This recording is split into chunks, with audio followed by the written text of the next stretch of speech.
So imagine you're a school counselor, police officer, or a counselor working in a homeless shelter. And while you're doing your job, you come across a couple situations. You see hungry children, you see mother without diapers, you see a family that lost everything in a fire. As much as it's not your job to provide the resources, you have compassion and you want to help them. So what do?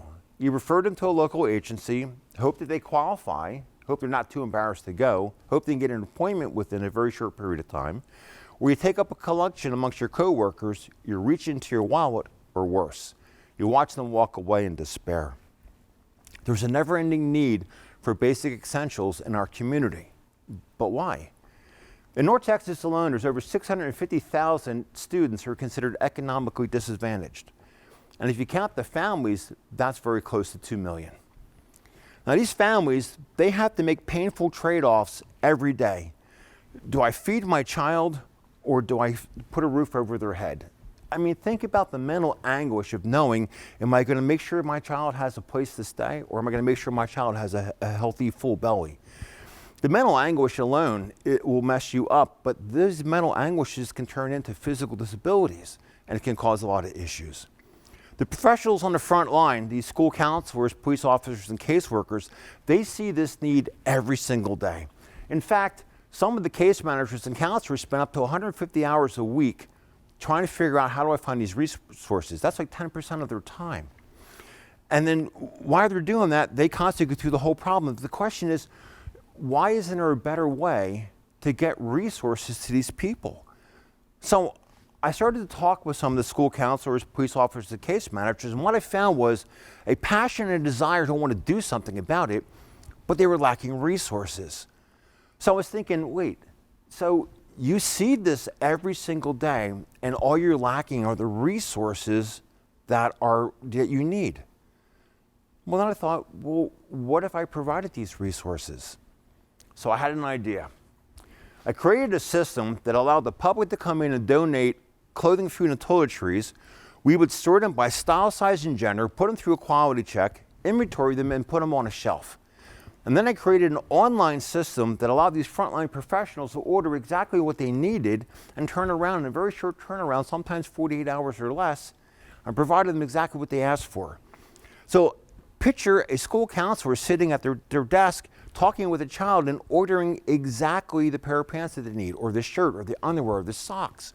And then that child or family turn around and getting these resources and pulling them out of a bag, and not just getting hand-me-downs or leftovers, but getting gently worn or brand new items. In fact, some of our clients even joked and said we provided dignity in a bag. So what we did was we completely disrupted the old way of doing things and created a new way of helping people.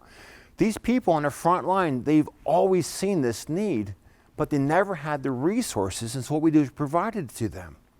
And then I thought about it, I'm like, wait, I'm changing the way nonprofits work. So now a nonprofit no longer has to have a food pantry or a clothes closet. In fact, a lot of the people they're working with are dismantling their clothes closets and food pantries, and now they're using that space to see more clients or offer more services, and the best part is they're not changing their budget. There's no increase in budget, no increase in manpower. It's the same thing they've been doing, but now they have more space to do more things because they're not focused on something they're not very good at. And school counselors, what they do is, rather than just trying to help that child get resources, they can now help the entire family. I mean, what's worse than helping a child and they go home with a brand new coat and the siblings go, where's my coat? How's that helping the family? We tell our counselors, we want you to help the entire family. In fact, we had so much success with the police departments working with the crime victim advocates that the police officers started going to the advocates and started saying, how do we get this resource? How do we get what you got so we can help the people that we're seeing? So I created an application that actually goes on a police officer's cell phone, car, computer, or their tablet, and while they're on a call, they can actually order resources. So picture, there's an officer that goes, it's a domestic dispute, they get there, the couple's arguing all over the place, and only to find out that there's no food or the child's missing resources, and that's why they're arguing. And the officer can go, hold on, I got this. It'll be here soon. We turn around and we deliver those resources to the police department, and the police department turns around and brings them out to the people. You could say, yeah, hey, this is really nice, but does this actually work? Well, this process, in short of 7 years, went from working out of my house to actually operating a 23,000 square foot facility. We now work with 480 network partners.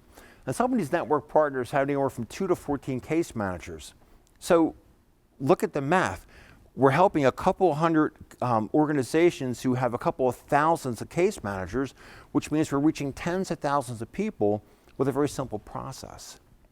In fact, some of the people we're working with, if there's an apartment complex fire somewhere in North Texas, the Red Cross goes in and they do their case management. And what are they doing? They're ordering the clothing, food, and toiletries from us. They specialize in case management. We specialize in resources. Catholic Charities turned around and they bought a hotel downtown Dallas, and what they're doing is they're housing COVID victims. They're providing all the case management and the housing. We're providing all the clothing, food, and toiletries. They order it through us. In fact, our distribution system is becoming so well known that the United Way now uses it as their distribution arm for PPEs to nonprofits here in North Texas through North Texas Cares. When Hurricane Laura hit southern Louisiana, the Office of Emergency Management in Texas contacted us and said, we have 2,000 evacuees coming into the Dallas area. Can you clothe them? And we said yes, and we did. We're working with over 240 schools. We're in over 200 nonprofits. We're telling our partners, we want you to focus on what you do best. We got your back. So let me ask you this. What skill set, what passion do you have that you see a need in your community where you can match those two up and you can make a difference? If you could do this and not fail, knowing that you would be successful in that, what would you do? To recap what I did, is I saw a need in the community. I saw professionals needing resources but having a desire. I turned around and I created a system that allowed the public to donate what they wanted and making sure that the next person in need, they got that. We created an inventory system that not only tracked everything that we had, but where everything went. We turned around and we changed the way nonprofits are working.